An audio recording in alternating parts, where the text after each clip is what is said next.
Patercast começando aqui com o Tony Garcia. Felipe Zapalá. Maravilha. Hoje a gente vai falar sobre paternidade na Bíblia, mas antes eu vou dar uma explicação. A gente definiu aqui para o nosso podcast 4 linhas que a gente vai conversar. A primeira delas é de pai para filho, que tem um foco específico em ouvintes que não são casados ainda. Então, são conselhos de pai para filho. Uhum. A segunda linha é paternidade na Bíblia. Então, a gente vai pegar personagens bíblicos e explorar a paternidade neles. Bem interessante. Muito bom. Terceira linha é paternidade na prática. Então, aí já tem mais conselhos e pensamentos, né, ideias para quem já é pai ou está nesse caminho, que o Felipe está aqui no caminho claro para a paternidade, né? Não está ainda... não tem ele que descobrir quem é esposa, se vai ter filho, se não vai, né? Já está dentro desse caminho. Uhum. E a quarta linha é paternidade na arte. Então, inicialmente era paternidade na literatura, mas a gente expandiu porque a gente quer tratar de livros, mas também de filmes, de repente de gibis, e explorar valores e princípios de paternidade dentro dentro da arte. São essas 4 linhas, a gente vai alternando elas. Então tem sempre um conteúdo diferente, mas uma ideia.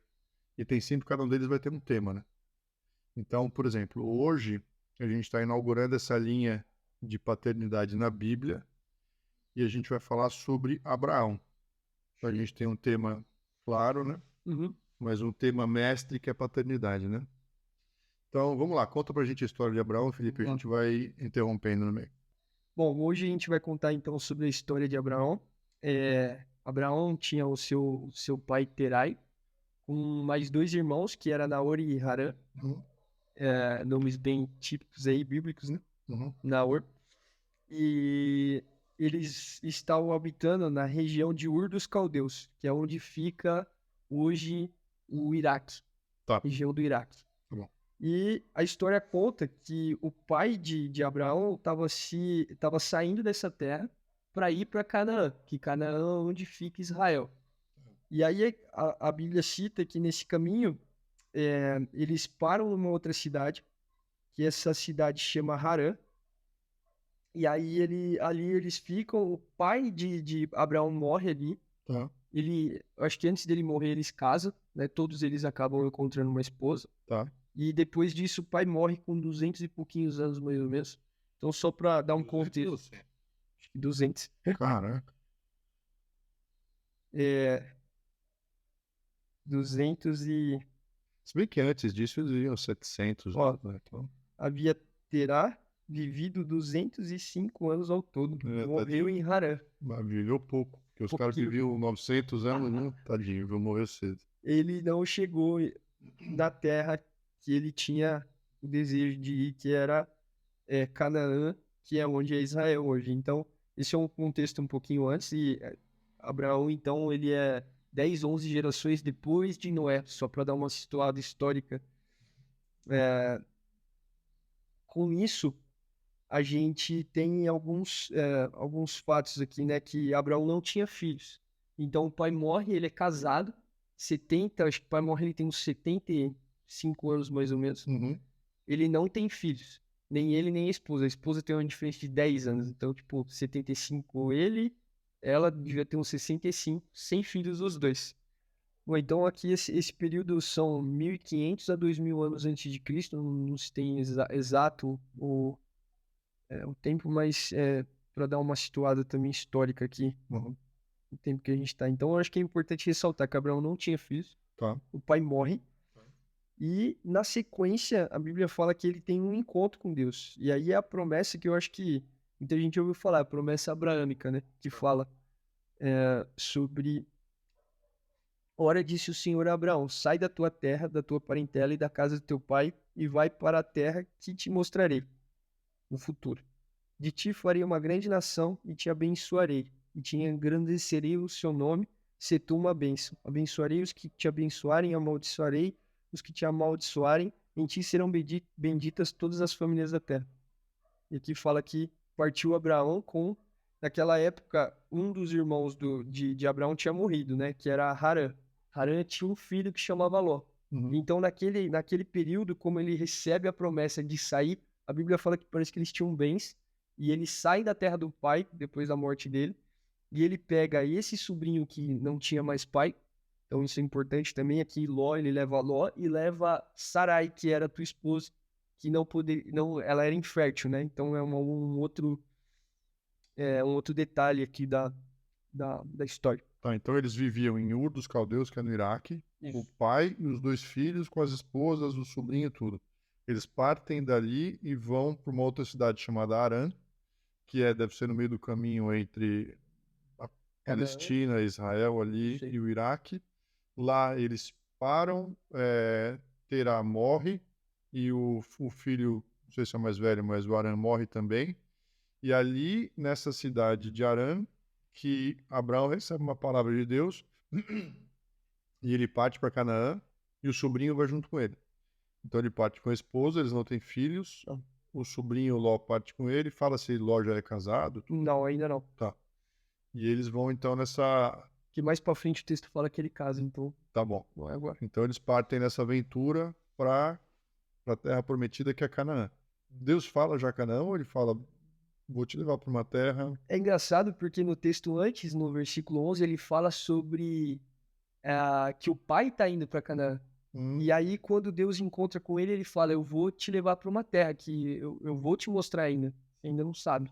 Sabe que uma coisa já bem relevante nessa história de Abraão é que tem até alguns autores que falam que quando a história é contada, ela é inaugurada, porque Abraão é a primeira figura histórica com começo, meio e fim e com uma linearidade. Então você sabe quem é o pai de Abraão, você sabe quem é Abraão, quem é a esposa dele, qual o trajeto que ele faz, geográfico, você sabe quem são os filhos.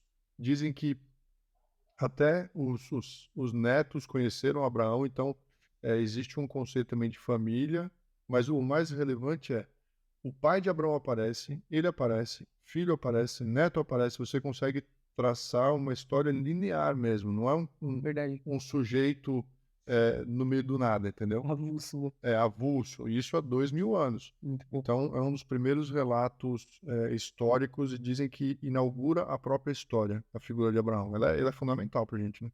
Muito bom. Bom, depois da saída da terra, ele sai, né, com a esposa e Ló. E ele encontra, eu acho que pelo caminho ele vai e ele encontra a terra, que é a promessa onde Deus falou, que era Canaã, ela estava já habitada por outros povos. Uhum. Então ele fica ao redor dessa cidade. Ao largo, assim. E ali eles, como eles eram muito ricos, começa que os pastores, eles tinham lá gados, ovelhas e tal, e os pastores de Ló com os pastores de Abraão começam a ter rinchas entre eles ali. Eu acho que a terra era pequena, o espaço não era muito grande. E ali Abraão toma uma atitude falou, olha, ó, a gente é família, você tem os teus bens, eu tenho os meus, então eu acho que o melhor agora é a gente se separar. E ele... Mas tem uma coisa que acontece antes disso, né? Qual? Na ida para lá, eles não passam por um reino onde Abraão fala que a esposa dele não é a esposa dele. Ah, verdade, eu pulei essa do histórico aqui. Não tem problema. Sim. Acontece 2 vezes. Uma agora, antes, que ele vai para um povoado, acho que no Egito, Tá. e acaba, quando ele chega ali, histórico, parece que Sarai, que era a esposa dele, era meia irmã dele. Então, quando ele chega nesse lugar, parece que Sarai era muito bonita. Tá. E aí ele conta, acho que pro rei dessa cidade, o governador ali dessa cidade, quem era o responsável, fala que eles eram apenas irmãos. Ele não conta sobre o processo de ser marido dela.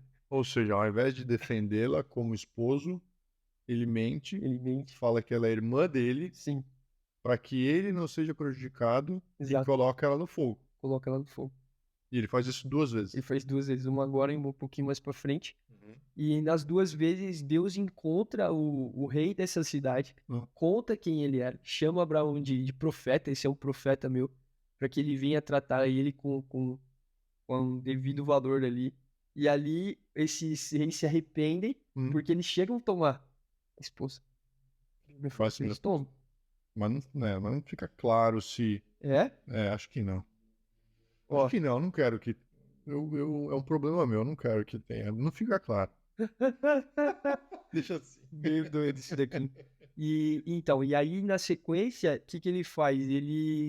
O rei tem essa revelação com um sonho, e Deus conta pra ele de quem era Abraão e a esposa dele e tal, e ele vai questionar Abraão: pô, por que você não falou pra mim que, que ela era tua esposa? E ele conta que o medo era de sofrer represálias realmente, e ele pega e ele abençoa Abraão com bens, com coisas, e manda Abraão da terra ali. Então, Deus Tá. recalcula. Tem um aspecto interessante, então, de paternidade aí, que ele nem é pai ainda, né? Mas a Não. paternidade pressupõe uma mãe. E dentro do cuidado que ele tem com a família dele, ele prefere se preservar a preservar a esposa.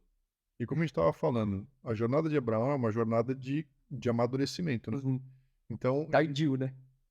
é, o que eu quero amadurecer antes dos 75, se possível.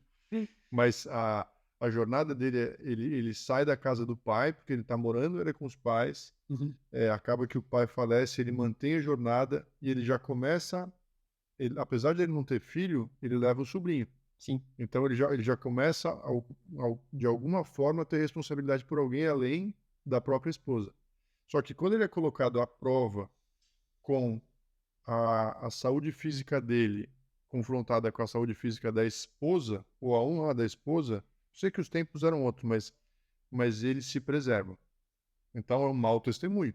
É. Não, a gente, como marido, eu não imagino colocando minha esposa no fogo para que eu possa ser preservado. Mas Deus tem misericórdia dele nesse momento, e por aqueles dois governantes, Deus se revela e fala: cara, não encosta a mão nessa mulher, porque Deus tinha um plano Sim. para aquilo, né? Poderoso. Deus ir calculando a rota de Abraão, né? Que Abraão vacilando, É, Deus vai lá e fala pra deixa eu dar uma ajudinha é. aqui. Isso também é uma coisa bem interessante a respeito da Bíblia, é que os personagens bíblicos, com exceção feita a Jesus, eles são todos falhos, né? Uhum. São homens falhos. Inclusive Davi, que Deus fala, que é o homem de acordo com o coração de Deus, é falho, ele comete erros. E eu gosto muito disso porque aproxima a gente dos personagens, sabe? Verdade. Eu posso ser como Abraão, tanto nos erros quanto nos acertos. E com os erros eu penso, puxa, tudo bem se eu errar, né? Sim. Tem solução, Deus tem misericórdia, Deus recalcula a rota. Eu acho isso muito legal na Bíblia. Esse é o ponto que vai ser interessante nessa linha nossa de paternidade na Bíblia, porque vai mostrar os personagens bíblicos e vai desmistificar. Porque Abraão cometeu erros. É normal, Uhum. não tem problema. Você pode, né, ser bem-sucedido, você pode marcar uma geração, você pode deixar um legado incrível com erros no meio do caminho. Verdade. Tudo bem. E aí?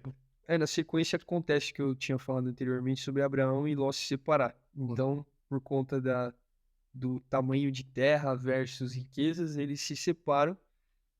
E aí, é interessante que Abraão, eles têm algumas terras ao redor.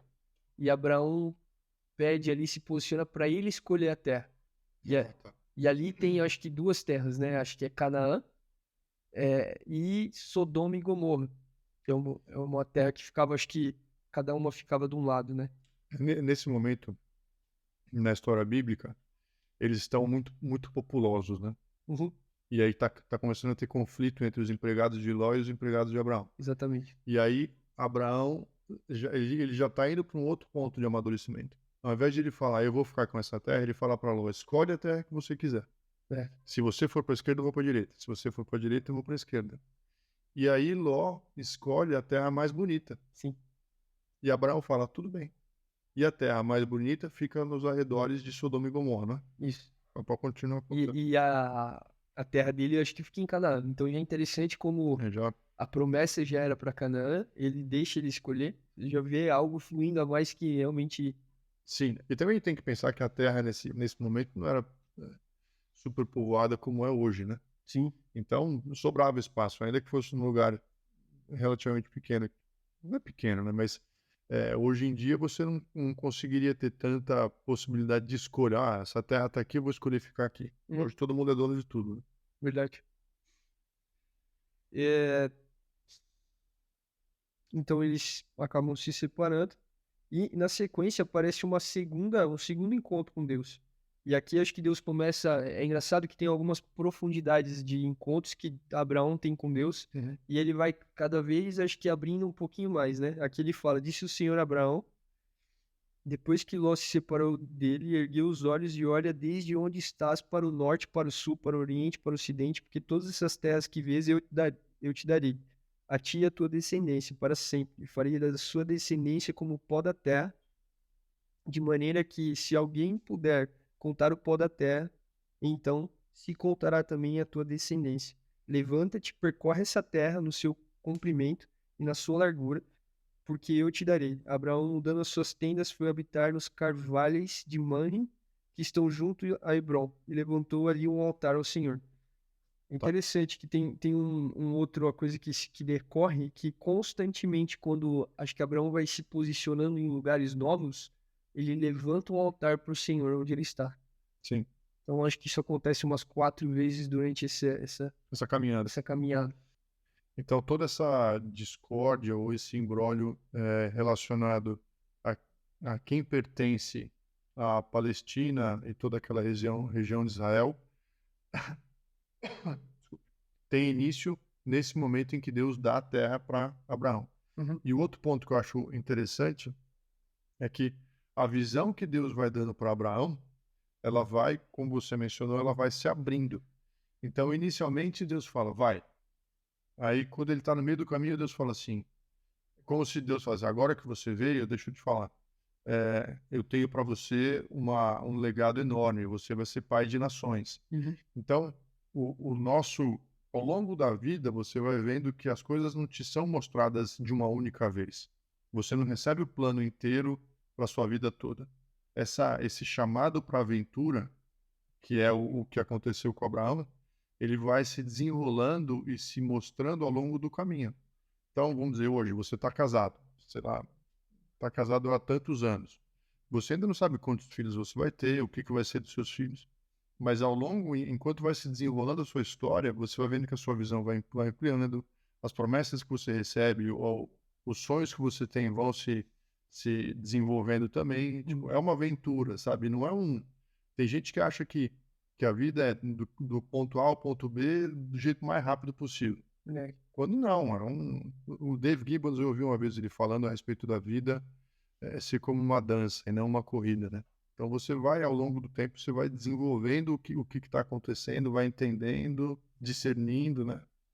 Eu acho bem interessante, porque a história de Abraão mostra, ele não sabe o que ia acontecer, ele só foi. E no meio do caminho as coisas foram acontecendo, né? Muito bom. E depois disso acontece uma guerra em Sodoma e Gomorra Hum, e Ló é levado cativo. hum, Então Ló fica cativo, né? Ele é levado, ele e os bens dele presos ali por esses reis que estão em batalha dentro dessas cidades. E Abraão vai resgatar ele. Então Abraão entra em batalha pela vida de Ló. uau. Você vê que mudança de colocar sua mulher na sua frente para você não sofrer, para E atrás do... entrar numa guerra, e era uma guerra de vários reis, né? Sim, Vários reis, acho que são 4 contra 5, algo do gênero. esse mesmo. E Abraão, ele entra e ele meio que resolve a parada toda, né? Sim. Só que o que eu acho interessante nessa passagem é que ele resgata Ló e ele fala: eu não quero nada para mim, eu não quero nenhum bem para mim. Tem um rei que quer reconhecer. Exatamente, quer dar para ele, ó, toma aqui uma parte dos despojos. Ele fala: eu não quero nada, eu só quero que aqueles que estavam comigo sejam ressarcidos, mas eu não quero nada para mim.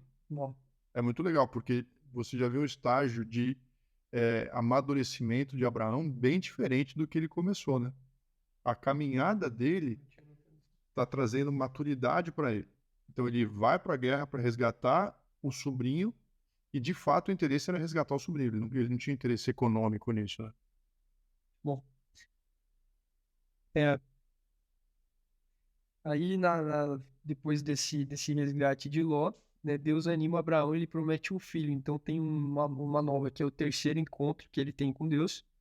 É, e aí ele fala, né, depois destes acontecimentos, veio a palavra do Senhor a Abraão numa visão e disse: Não temas, Abraão. Eu sou o teu escudo, teu galardão será sobremodo grande.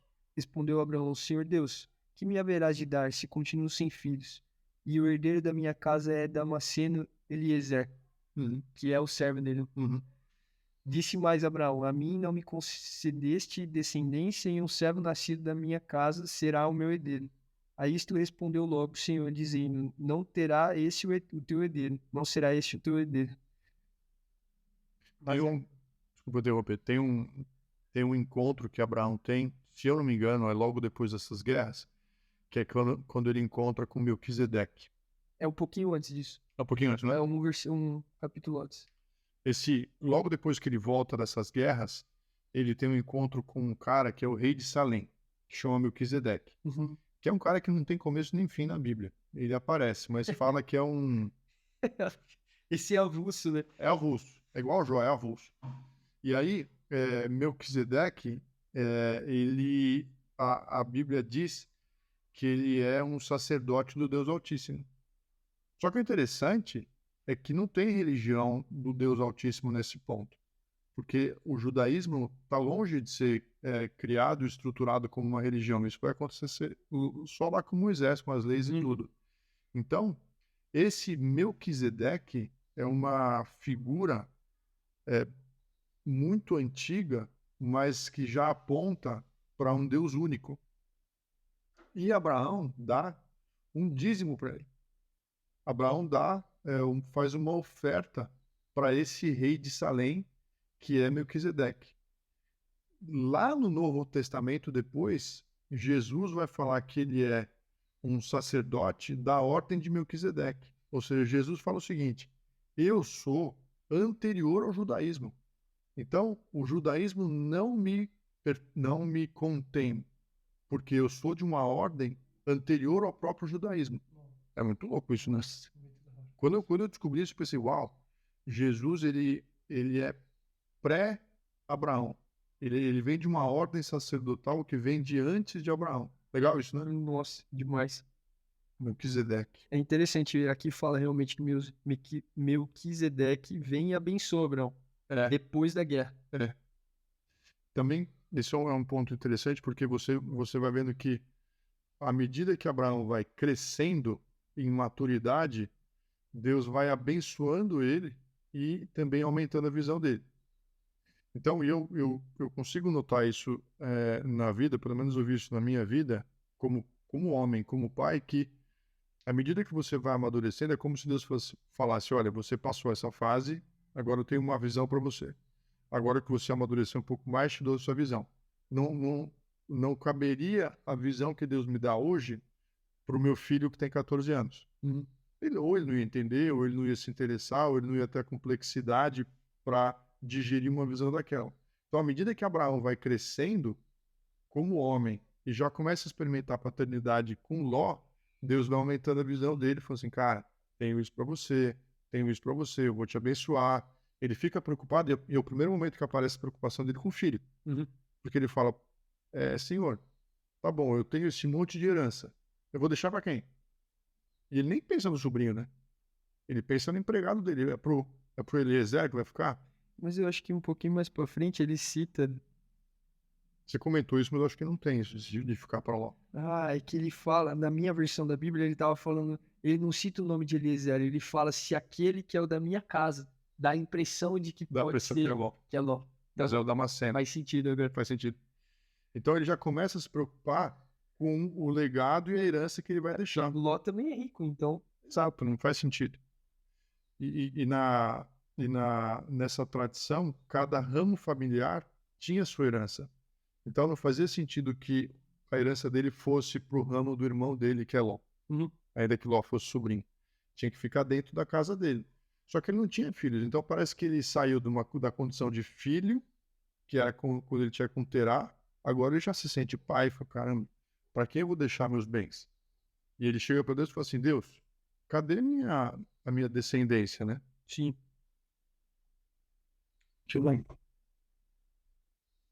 Então a gente entra aqui na terceira promessa que eu tava falando, que ele questiona, falando, Deus, eu não tenho filho, então você tá falando é esse daqui, né? E aí Deus fala que eu acho que aqui também é bem famosa essa passagem, porque ele fala que não será esse o teu herdeiro, mas aquele que será gerado de ti será o teu herdeiro. Então conduziu até afora e disse, olha para os céus e conta as estrelas, se é que os pode. Ele disse, será assim a tua posteridade. Ele creu no Senhor e isso lhe foi imputado para a justiça. é isso que fala que Abraão é o pai da fé. Porque ele creu, porque ele teve fé, e aí isso Deus imputou como justiça para ele. Uhum. Essa passagem, talvez a mais clássica de Abraão, que é sai e olha para o céu, fala, tá vendo as estrelas? Esse é o número dos seus descendentes. Só que ele não tinha filho nenhum.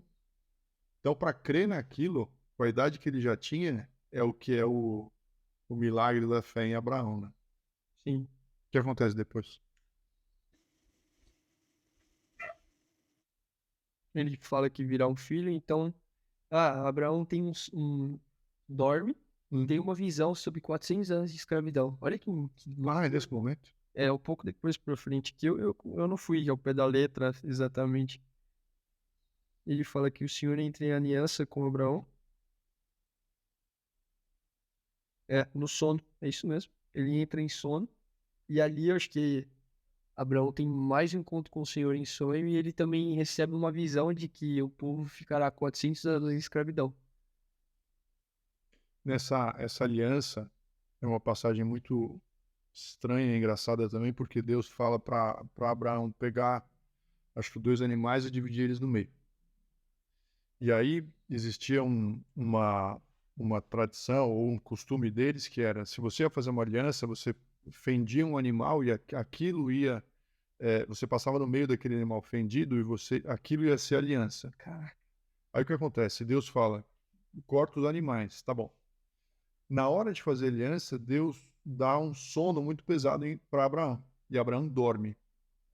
E aí uma candeia de fogo aparece e é essa candeia de fogo que passa no meio dos animais, que representa Cristo ou o Espírito Santo. Então, aquela aliança Deus faz já com Abraão, mas Abraão não consegue ele mesmo fazer aliança. Então, ele traz o próprio Espírito dele para fazer aquela aliança. nossa, E essa é a primeira aliança. E é ali naquele momento que Abraão tem o sonho. É isso, né? isso. É muito louco essa passagem. A Bíblia é legal porque, ao mesmo tempo que tem partes que são super, vamos dizer, naturais, que é ele caminhando, ele pensando, as coisas acontecendo, uma guerra aqui, uma guerra ali, você tem uma parte ultra mística espiritual que é essa aliança. Cara, o cara dorme, primeiro ele afasta alguns urubus que estão querendo comer a carne, aí ele dorme, e aí Deus providencia uma aliança, como se ele fizesse uma aliança com ele mesmo. Porque uma aliança é tão grande que Abraão não poderia ele mesmo ser parte sozinho daquela aliança. Então ele traz alguém para fazer a parte de Abraão nessa aliança, que é o Espírito Santo. Nossa, É legal isso, né? muito. Eu acho muito louco. É interessante a gente começar a ver que aqui Abraão, ele representa acho que o início da família patriarcal, né? Sim, Na história. sim. E você começa a ver indícios de, tipo assim, Deus usou um exemplo realmente, porque fala que, acho que Terá, que são as duas aplicações do nome, ele não era, ele não era judeu.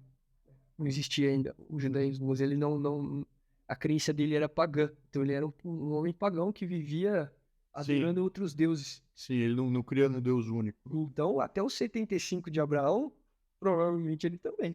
Com certeza. Então, é um encontro que marca e você começa a ver como a família, né, a instituição patriarcal e a família começa a ser desenvolvida Sim. com a fé, né, com características que vão dar um lugar para um crescimento de pessoas de uma maneira saudável. Sim, com certeza acho que Abraão é a primeira família que aparece na história. Família mesmo, né? Pai, a mãe, a esposa com o filho, né? Não é, não? Não é verdade, tem Noé também. É, acho que não era antes. Mas a história de Noé, ela não é.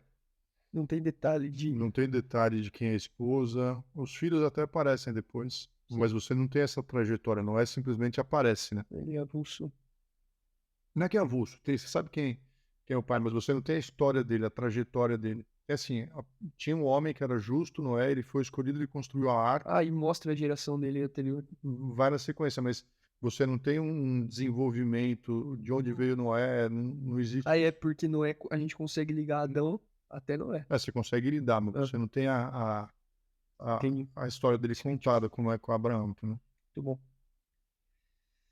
Ah, beleza. Então, depois, com uma situação de que Sara era infértil, Tá. ela tem uma ideia de pegar a serva e dar para Abraão se deitar com ela para ter um filho. Porque se eles tinham uma promessa e tudo não estava acontecendo, ela resolveu dar uma mãozinha. Cara, isso é impensável, né? Pra trazer para os dias de hoje. Imagina, Nossa, você quer ter um filho, tua mulher não consegue, daí ela traz a empregada dela, o assistente pessoal, fala, ó, então você transa com ela, que daí a gente vai ter um filho. ah, Mas essa foi a ideia de Sara. foi ideia da. Tá bom. E o que acontece? E aí Abraão se deita com ela, Uhum. tem um filho, eles têm um filho junto, o filho chama Ismael, Tá. o filho nasce, Sara se arrepende rápido e meio que quer, né, colocar ela pra fora ali do convívio deles. Abraão fica sentido, conversa com Deus e Deus dá uma promessa também para Ismael, por mais que não tenha sido da forma como Deus tinha planejado, Uhum. Deus ainda abençoa Ismael. E eu achei muito legal de ler que ele fala que a prosperidade de Ismael ia dar em 12 príncipes. Tá. Então, foi algo bem. Agora tem um negócio aqui que até me lembrou de um livro chamado O Silêncio de Adão, de um cara chamado Larry Crabb, que é Sara teve uma péssima ideia.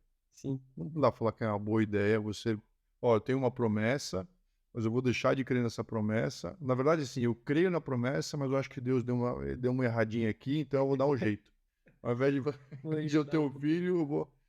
É, tudo bem, eu acho que as ideias elas aparecem, entendeu? sim. Normal. Você tem ideia tonta, eu tenho ideia tonta, acontece.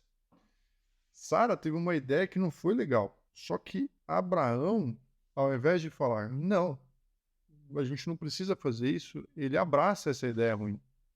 Verdade. Então, assim, esse livro, O Silêncio de Adão, ele propõe que quando Eva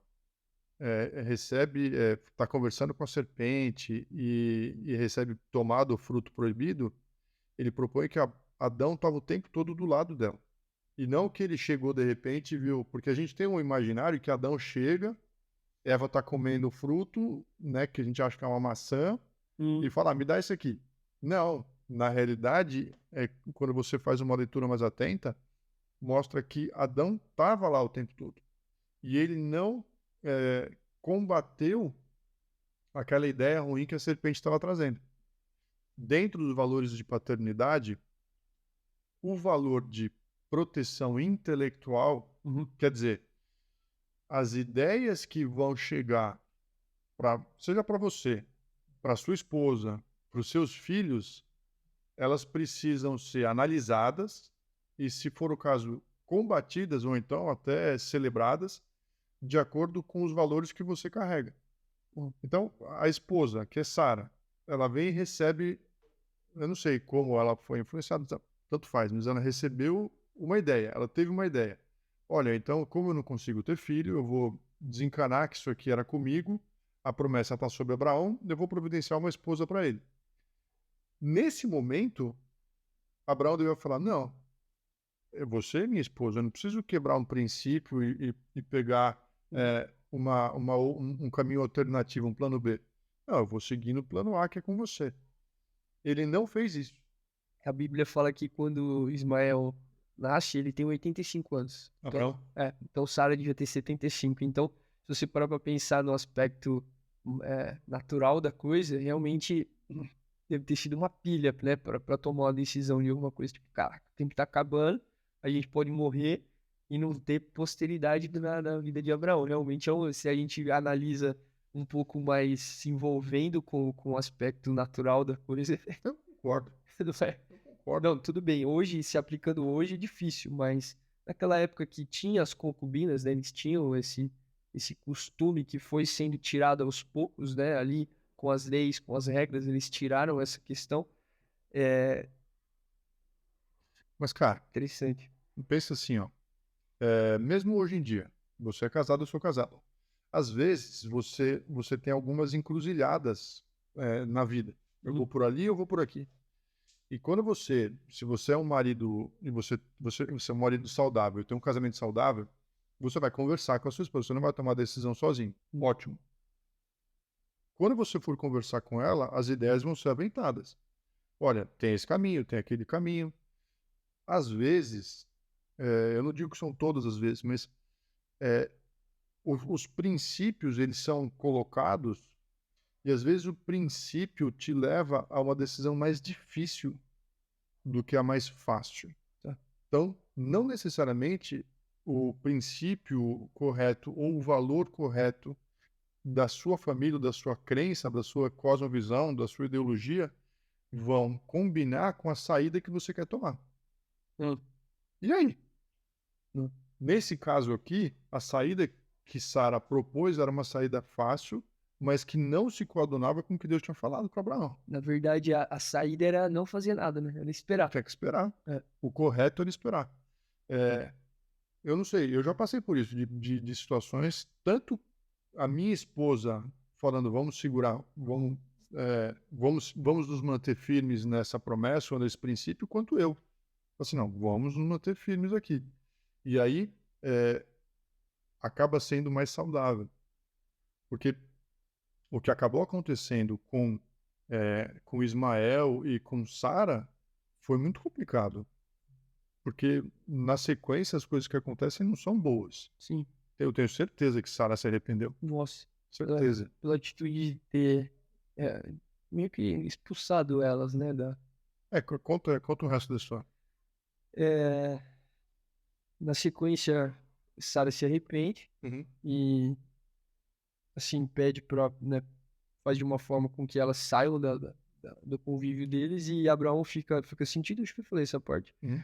E ele pede para Deus, né? Fala, Deus, aí Deus abençoa Ismael também, declara prosperidade, multiplicação sobre ele também. E aí ele toma um outro caminho. Mas Deus fala que a herança de Abraão não é para Ismael, né? Não, ele deixa claro que não. Mas que dentro disso ele teria uma porção de bênção sobre a vida dele. Sim, ele teria a bênção, mas não a herança. Não herança. Tá bom. São coisas diferentes. Muito bom, muito bom. Na sequência, Deus muda o nome de Abraão e de Sara. Então, era Sarai e Abraão. Abrão. Depois se torna Abraão e Sara. Eles tem um padrão de Deus mudando o nome das pessoas conforme O caminhar. né? Eu acho que se a gente for trazer para os dias de hoje ali, é o nosso, sei lá, o nosso batismo, talvez. O velho homem, o novo homem. Eu sei que tá 100% relacionado com quem te dá a identidade, né? Então, dentro do conceito bíblico, Deus, ele também, a transformação e a caminhada que ele te leva chega a um ponto tal que ele muda o seu nome. Nossa. É legal isso. Muito. Também mostra linearidade, mostra história. Por exemplo, uma das grandes diferenças entre a cosmovisão bíblica de uma cosmovisão, sei lá, do hinduísmo, por exemplo, que o hinduísmo ele é cíclico. Então, você tem reencarnação, tem ciclos que você começa e termina, mas a mesma vida ou o mesmo espírito vai passando por diferentes vidas.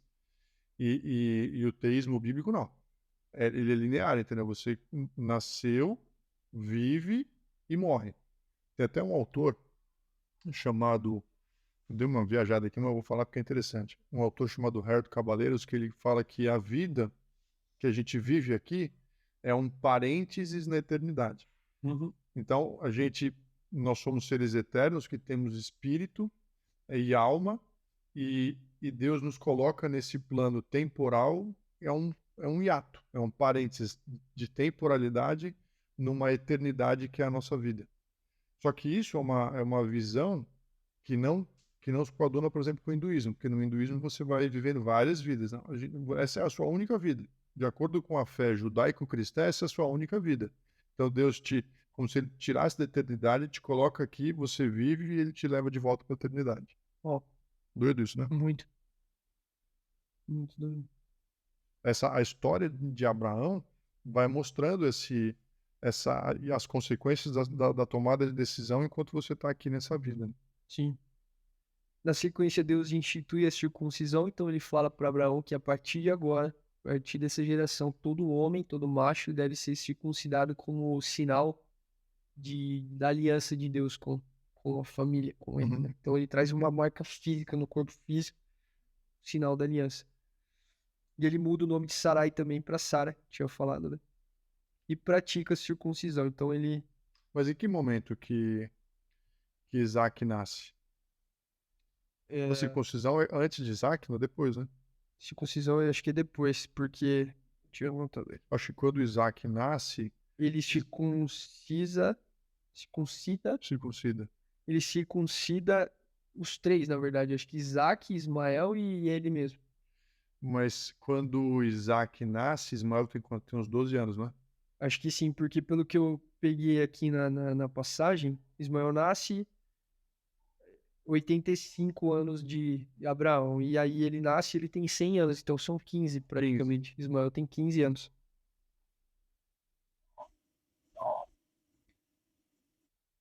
Aqui tem uma passagem também depois do. Que versículo que a gente está aqui, mais ou menos, está no 17.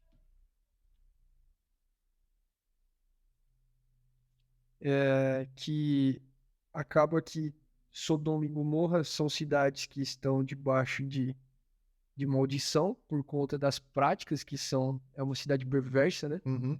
E ali tem um texto muito comum que é bem clássico, que Abraão se prostra para pedir para Deus não trazer o fogo sobre a cidade, e ele vai barganhando com Deus um número de pessoas justas dentro daquela cidade. Então ele fala: Deus, se tiver 50 pessoas justas ali naquela cidade, o Senhor ainda vai trazer, né, a justiça ali? Ele fala: não, se tiver 50 eu vou. E ele vai abaixando esse número até chegar, acho que em 10, mais ou menos. E aí Deus. É engraçado que aqui traz algumas visões de como você, sendo amigo de Deus, consegue mudar o coração de Deus, né? Porque ele vai barganhando literalmente com Deus no sentido de pedindo a misericórdia, entendendo como é o coração de Deus, e Deus vai tendo misericórdia, até que ele olha para a cidade toda e ele acha só Ló, Uhum. família de Ló. Então ele tira a família de Ló e o resto acaba sendo. Cara, tem um aspecto muito legal de paternidade aí, que é você como sacerdote na sua casa. Então, se eu não me engano, no começo dessa passagem, Deus fala que como ele iria fazer alguma coisa sem contar para Abraão antes que é amigo dele. Uhum. Então Deus fala: olha, imagina você, né, nessa situação, Deus chega para você e fala: olha, queria só te dar um toque que eu vou acabar com aquelas duas cidades ali. Só que o sobrinho de Abraão, que é Ló, mora nessas cidades. E aí então, Abraão, ele já tinha agregado dentro do kit de utilidades de pai dele cuidar de Ló. Agora ele vai agregar e interceder por Ló. Então, quando Deus fala, ao invés de Abraão falar, ah, que pena, ele fala assim, não, não, espera um pouquinho, eu quero conversar com você, Deus, o Senhor, e eu quero negociar com o Senhor de forma a salvar esse aqui que é meu quase filho, que é Ló. Uhum. E interessante é que Deus é onisciente. Deus sabe o que está acontecendo. Sim. Mas ele se propõe a negociar com Abraão Uhum. para que Abraão consiga salvar. E aí, quando eles estão negociando, Deus fala: não, não, não. Se tiver só 10, eu poupo a cidade. E Abraão fala, beleza. Aí Deus fala assim, eu não vou poupar a cidade, eu vou tirar esse cara. Porque Deus já tinha uma decisão tomada que era de destruir Sodoma e Gomorra. Abraão falou assim, você pode salvar todo mundo? Deus fala, posso. Mas eu sei qual é o intento do seu coração. Quer dizer, não era Abraão se posicionando achando que estava mudando o coração de Deus. Era Deus operando a mudança no coração de Abraão. Exato. E aí o que Deus fala? Deus olha para dentro do coração dele e fala, eu estou vendo o seu coração. Você está disposto a salvar uma cidade inteira para salvar o seu sobrinho que está lá dentro. Só que eu quero destruir essa cidade porque a iniquidade, o pecado que está lá dentro é insuportável para mim. Então Deus tira, ele adota uma estratégia um pouco diferente, ao invés de salvar todo mundo, ele tira aqueles que Abraão, porque Abraão não fala para salvar Ló. Deus que vai capturar isso dentro do coração É dele. interessante, porque tinha tido a guerra, então quer dizer que Ló saiu e voltou, né? Eu acho que ele sempre morou lá. Ele não chegou a sair, só Eu acho que salvou da guerra, literalmente, e não volta pro lugar. E tem uma parte da passagem aqui que ele fala vem os anjos do Senhor, chega no lugar, e a cidade é tão pervertida que queria ter relação com os anjos. É. E aí Ló para e fala, não, tipo, cara, não vai pegar um anjo seu, tem a minha filha aqui. Nossa, cara do céu. É muito triste essa Não passagem. é, cara. Não é a primeira vez que aparece isso. Tem uma outra parte na Bíblia também que um homem, para poupar um, um convidado, um hóspede, ele oferece a própria filha. É muito triste. Você vê que isso que eu acho tão rico na Bíblia, que os exemplos positivos e negativos, eles são muito numerosos. Então, Ló é um cara que toma decisões ruins. É. Pelo menos sob o ponto de vista de paternidade, né? Pô. Eu nunca entregaria uma filha minha para salvar ninguém. Uhum. Muito menos eu mesmo. Ele tava tentando salvar um anjo. Mas eu não sei se ele sabia que era um anjo, né? Você acha que não? Eu acho que sim. Mas você entregaria sua filha para salvar um anjo? O anjo sabe se defender. Isso é uma coisa. Caraca, velho. Bom, depois Abraão intercede, então. Só a título de curiosidade, quando tem a destruição de Sodoma e Gomorra, Ló foge com as filhas e com a esposa, e aí é quando tem aquela passagem que vira uma estátua de sal. A esposa. Porque Deus fala, o anjo fala, não olha para trás. Tipo assim, vai embora. Tem até uma mensagem aqui. Cara, olha para frente, não adianta ficar olhando para trás. Mas a esposa vai lá e olha para trás e vira uma estátua de sal. Acontece muita coisa ruim na sequência. Mas essa é a história de Ló. Vamos voltar para Brown. Eu não quero nem entrar nessa história de Ló, porque é meio estranho. Sara fica grávida. Não com. Se ele tem 100, ela tem 90. 90 anos grávida. 90. E Finalmente nasce. com 8 dias ele é circuncidado. Tá. Então, Junto com Ismael e com o pai também. Então acho que todos são ali, fazem um pacote. tá. Pacote passando a faca a todo mundo. Todo ano. Beleza. Então, finalmente nasce o filho da promessa, que é Isaac. Isaac nasce. Tá bom. Ele esperou quanto? Acho que uns 20 anos, né? Pra mais. De 75, 25 anos. foram 25. Mas eu acho que foram uns 25 desde que mostra o encontro, né? E depois o Senhor encontra Abraão. Acho que Isaac já é mais velho. Uhum. E pede para Isaac sacrificar. Pede para Abraão fazer um sacrifício com Isaac. Como assim? Tem o texto aí. Vou ler 22. É bem tenso essa parte, né? Depois dessas coisas, pôs Deus Abraão à prova e lhe disse: Abraão, este lhe respondeu: Eis-me aqui. Acrescentou Deus: Toma teu filho, teu único filho, Isaque, a quem amas, e vai à terra de Moriá. Oferece-o ali em holocausto, sobre um dos montes que eu te mostrarei. Tá. Uau, então nessa trajetória de Deus com Abraão, ele sai de não ter filho e morar com o pai para se desenvolver, para ter o filho da promessa. E aí Deus fala não, Isaac não é novinho, não é uma criança, né? Acho que ele já é de adolescente para adulto. Deus fala: agora eu quero que você me entregue esse filho que eu te dei. Uhum. Talvez esse seja o ápice da maturidade de Abraão, Nossa.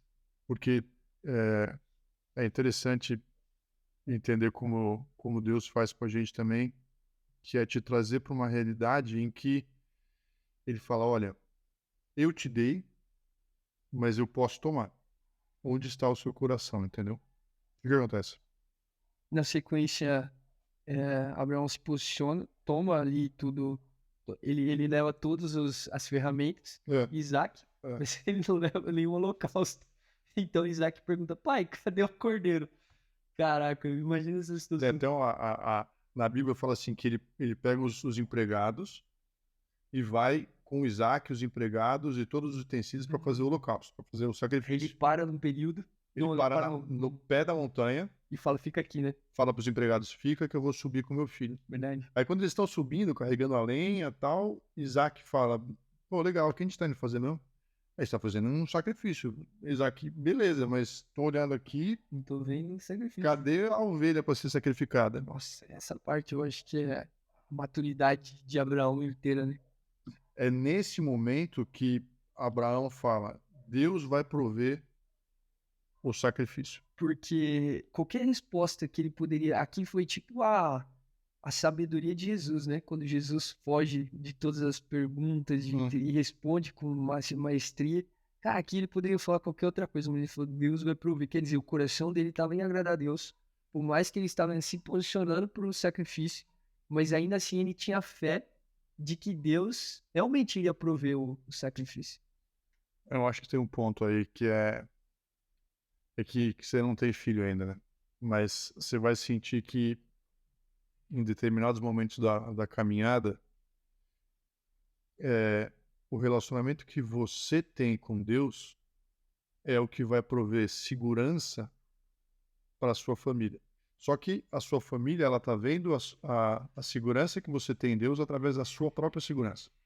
Então, quando Isaac pergunta, ele fala assim: cadê o sacrifício? O que Abraão poderia ter respondido é: olha, Deus falou que eu vou te sacrificar.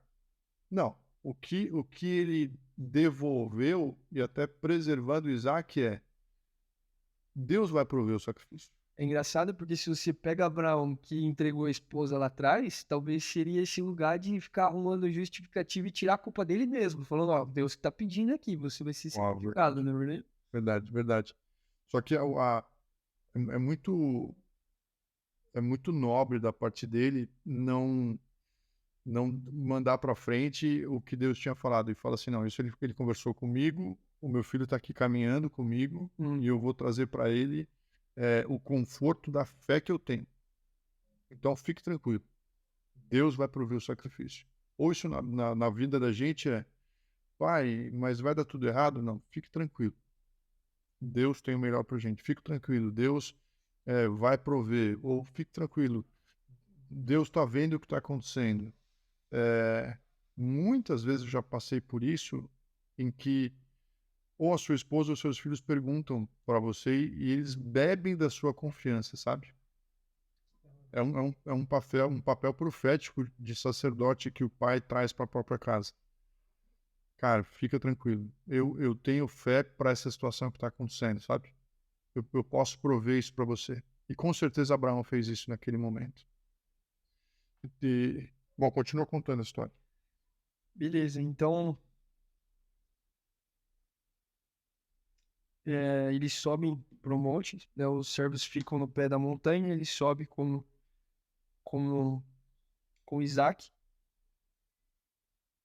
E aí tem a pergunta de Isaac, né, que você falou muito bem. Onde está o cordeiro, né? Respondeu Abraão: Deus provará para si, meu filho, o cordeiro para o holocausto. E seguiam ambos juntos. Então eles chegaram no lugar ali que Deus pediu para ele fazer o holocausto. Ele arrumou a lenha, amarrou Isaac. Ele amarra Isaac e deita no altar em cima da lenha. E estendendo a mão, tomou o cutelo para imolar o filho. Quer dizer, teve uma O que é um cutelo? cutelo, eu acho que é uma machadinha, né? É uma machadinha. E o que é imolar? Imolar, acho que é amolar, né? Você preparar ali para Não. Imolar é o ato de matar. Então ele pegou o cutelo. Nossa, a vida inteira você achou que ele estava amolando o cutelo? Eu achei que ele tava preparando o cutelo. Não. Ele pegou o cutelo para imolar. Era para bater no filho. Imolar, então, É o ato dele de matar mesmo. acho que eu olhava com, tipo assim, deixa eu ainda ver esses deuses. Não, é. Sempre bonzinho, não. Cara, e uma vez eu estava conversando, lendo a Bíblia com meu filho, e passou a gente estava lendo essa passagem, e eu perguntei para ele, falei, filho, o que você acha dessa passagem, né? O que trouxe para você? Ele era menorzinho, ele tá com 14 hoje, mas ele era menorzinho. Ele falou, pai, você reparou que Isaac foi amarrado? Nossa, Porque ele olhou sob o ponto de vista dele, de filho, né? A gente sempre olha sob o ponto de vista de Abraão. Ele falou, se Isaac foi amarrado, eu acho que foi necessário que ele fosse amarrado, pai. Então, só traz um drama maior. Mas, cara, tem um ponto aqui que eu acho também legal, eu nunca tinha reparado nisso. Quando Abraão está conversando com um anjo, com Deus, né? E falando a respeito de Sodoma e Gomorra, é, o que ele propõe é que a cidade inteira seja salva. E a gente tem uma certa arrogância de achar que a gente entende todas as alternativas e circunstâncias. Então ele pensa, bom, tá tranquilo, a cidade vai ser salva. Quando os anjos vão para a cidade, ele deve ter pensado, mas não ia salvar? E aí os anjos vão e resgatam Ló. Então, sob o ponto de vista de Abraão, ele pensa, putz, não deu certo, Deus vai destruir tudo. Só que Deus tem, ele tem como se fosse as cartas que ele tem na manga são infinitas. Ele consegue dar a solução para as situações. Então, ao longo da caminhada, você vai aprendendo a caminhar, a confiar e depender que Deus ele tem a solução e a melhor solução. Então, se alguma coisa não está caminhando como você gostaria, que era o caso de Sara não engravidar, Abraão, na caminhada, ele aprendeu a confiar que Deus vai trazer a solução. Porque se num determinado momento ele quis dar a solução pela força do braço dele, que era engravidando Agar, lá na frente, na hora de Isaac, ele já aprendeu que Deus traz a solução. Sabe, eu vou agir pelo princípio. O princípio é, eu vou obedecer o que ele está falando. Sim, Ah, mas esse Deus, como é que ele vai fazer? Eu não sei. Não, mas você vai matar seu filho? Cara, eu não sei o que ele vai fazer. Eu não quero matar meu filho, obviamente. Mas ele vai saber. E aí, nessa cena, na minha cabeça é muito claro. Ele tá com o cutelo, que é como se fosse uma machadinha. Ele tá abaixando assim. E aí, o que acontece? Isso, voltou tudo. não, mas do céu lhe bradou o anjo do Senhor, Abraão, Abraão. Ele respondeu, eis-me aqui. Então lhe disse, não estenda a mão sobre o rapaz e nada lhe faças. Pois agora sei que temes a Deus, porquanto não me negaste o filho, teu único filho. Tendo Abraão erguido os olhos, viu atrás de si um carneiro preso pelos chifres entre os arbustos. Tomou Abraão o carneiro, ofereceu o holocausto em lugar de seu filho. Então ele tá assim, abaixado. Eu imagino assim, um pouco mais baixo. Ele para, aí ele dá uma olhadinha para frente, para cima, né? É que eu acho que o texto fala que veio um brado do céu. Sim, tem um grito que veio do céu. Que cara. Não! Imagina. Para! Aí ele para no meio do caminho, fala não, ele olha e tem um cordeiro. Aí ele pega o cordeiro e imola. Bom, O ponto também interessante aqui é que Abraão sai desse evento entendendo qual o nível de fé que ele tem e qual o nível de obediência que ele tem. E o filho dele é ministrado nessa situação toda com assim, o meu pai obedece a Deus, eu vou obedecer a Deus, porque não importa o que ele me peça, ele vai ter uma saída no final. uhum. E o subproduto desse evento inteiro é a fé desses dois homens fortalecida. Porque Deus sabe de todas as coisas. Sim. Mas a fé desses dois homens foi extremamente fortalecida com essa situação. Acho que tão fortalecida que fica Abraão, Isaac e Jacó também, né? Então, quer dizer, Isaac ainda passa para a próxima geração. Com certeza. Muito bom. Aí, para a gente ir indo para os finais aqui, então, na sequência disso, né, mais para frente, acho que tentando fazer a conta, acho que com 120 anos, Sara morre. Então, se ela tem 120, ela tem 90, acho que Isaac deve ter uns 30 anos, mais ou menos. Sara morre. E aí, na sequência, acho que Abraão tá bem velho, né? 120, ele deve estar com 130, mais ou menos. Ele chama o servo mais velho, nessa parte que eu achei sensacional. Ele chama o servo mais velho e faz ele fazer um juramento com a mão na coxa dele. Falou assim, ó, você precisa fazer comigo um alinhamento de que você vai encontrar uma esposa pro meu filho que seja do nosso círculo familiar aqui, do nosso povo. E não alguém de fora. Ele começa a entender que as promessas de Deus iam ter sequência se ele não saísse da linhagem ali da família. Então ele fala, vai e acha essa esposa aqui. Então ele jura, coloca a mão debaixo da coxa dele. Ele faz o juramento. Ele faz o juramento e aí esse servo vai ao encontro dessa mulher, né? Na verdade ele vai para um poço de água ali, onde as mulheres... E tinha, eu acho que o servo começa a falar, pô, bem que...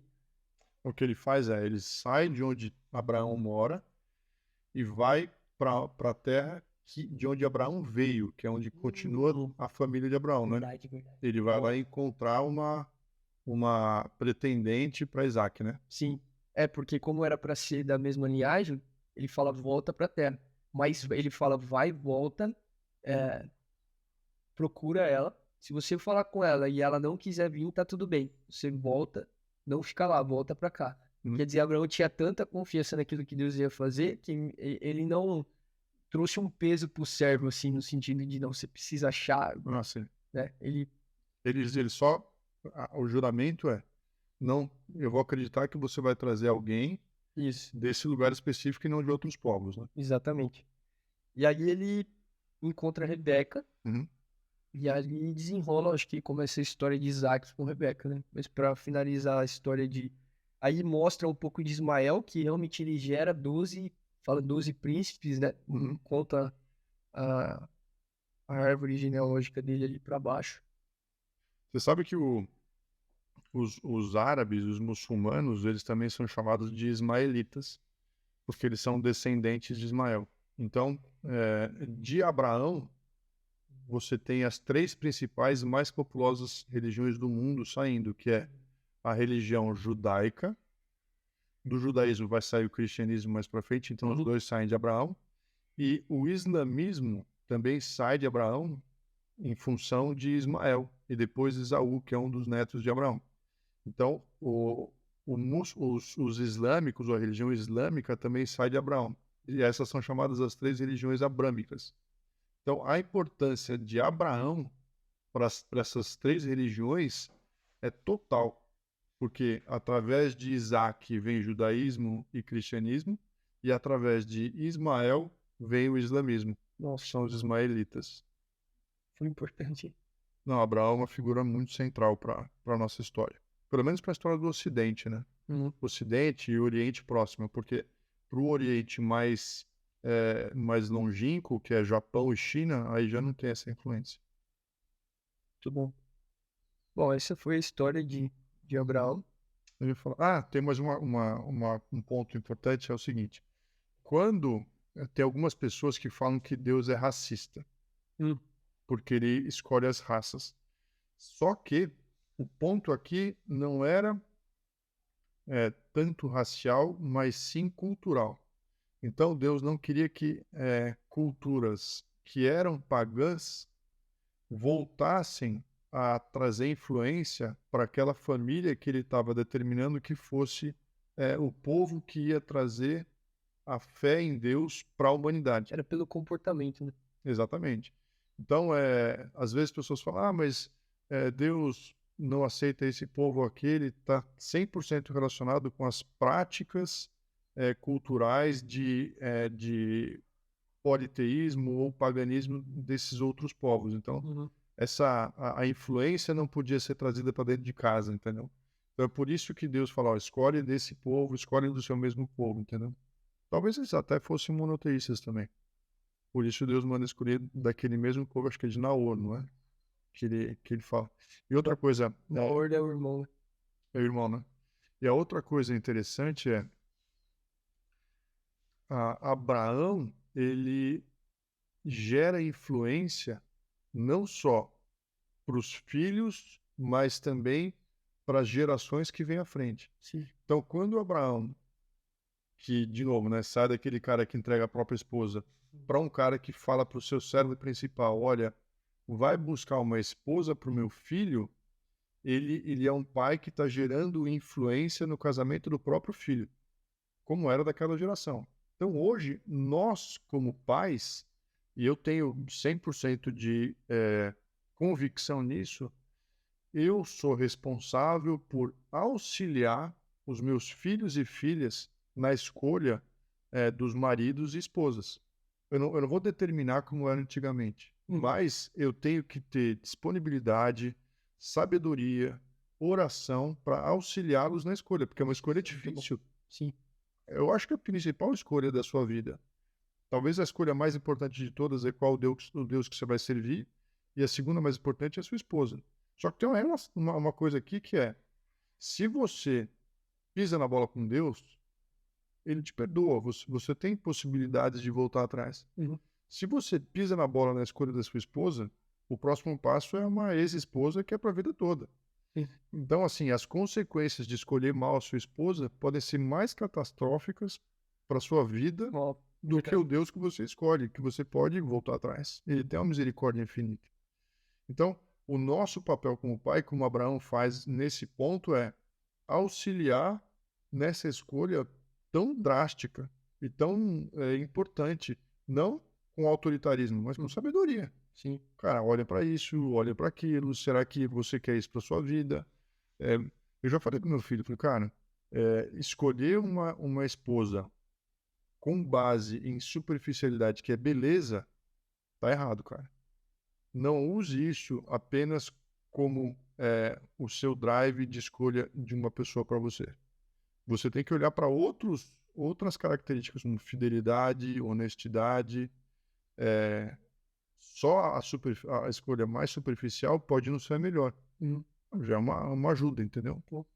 Aí, assim, se começar a colocar isso não lá na frente, quando ele tá pra escolher, né? Tipo, agora já, novo, Sim, você vai gerando valor, né? gerando valor, ele vai já filtrando aquilo. Muito bom. Eu achei interessante que no final, ainda na história de Abraão, ele casa de novo e tem mais 6 filhos. Contei. Poeta esse velho, hein? Entendeu, né? Foi pra cima depois no final. E acho que pra gente encerrar, tem citações de Paulo que usa o sola fide de Abraão, que ele fala que é a justificação somente pela fé. Abraão teve uma história tão grande com a fé que o legal, você falou no começo, né, que a gente se identifica e que não era tanto assim, e foi sendo desenvolvida uma maturidade de lidar com as situações. Então, isso trazendo para os nossos dias aqui, como nós, homens, mulheres, pessoas normais, né, que tem um encontro com uma história dessa, de que a gente consegue se ver na história dos erros, mas também existe um acerto muito grande quando a gente começa a entender os princípios daquilo que precisa ser aplicado, né? Sim. Eu acho muito legal você conseguir trazer para a sua própria vida a esperança de que você consegue amadurecer e que as coisas vão dar certo, como aconteceram com Abraão. Muito bom, a maturidade, a fé, a dependência também, depois ele trouxe, né, quando Isaac narra, é muito forte. Uma postura também, porque esse finalzinho pra mim, que ele, tipo assim, já tava tudo bem, né? E ainda ele para e fala, peraí, eu preciso me preocupar ainda com aquilo que ele fez, evitou, sei lá, a catástrofe da próxima geração ter se dissolvido, né? Antes da gente terminar, outro dia eu estava ouvindo um podcast muito legal, não vou comentar qual que é, mas muito legal, muito famoso, e eles estavam comentando sobre como preocupar-se com o legado é uma bobeira, porque você não está aqui. Então, como você não vai estar aqui, que importa o legado? Quando, na realidade, Você faz parte de um legado. As coisas que você viveu, boas ou ruins, não são um acaso, eles são fruto de decisões que foram tomadas pelos seus pais, avós, pelos seus ascendentes. E, por amor, você pode tomar decisões que vão impactar a vida dos seus filhos e netos. Uhum. Então, o legado não é só uma vaidade da qual você não vai poder aproveitar porque você vai estar morto. Na realidade, é um ato de amor por aqueles que vêm depois de você. Então, que você tome decisões acertadas e decisões sábias para facilitar o caminho dos que vêm depois. Uhum. Você estando aqui ou não, entendeu? Sim. Então, para mim, uma das coisas mais importantes a respeito de paternidade cara, ser pai é você inaugurar uma dimensão na sua vida em que você não está mais no centro. Os outros estão no centro. Os seus filhos estão no centro, os seus netos estão no centro. Só que isso faz com que você ganhe e expanda o seu próprio significado. Uhum. Cara, essa última lição de Abraão fecha o ciclo para eu estava no centro, mas agora quem está no centro são as próximas gerações. Nossa, é muito bom pensar que todos nós aqui hoje temos um fruto de descendência abraâmica. Tá. Tudo bom. É isso então. É isso. Valeu, pessoal. A gente se vê semana que vem. É isso aí. Valeu, pessoal.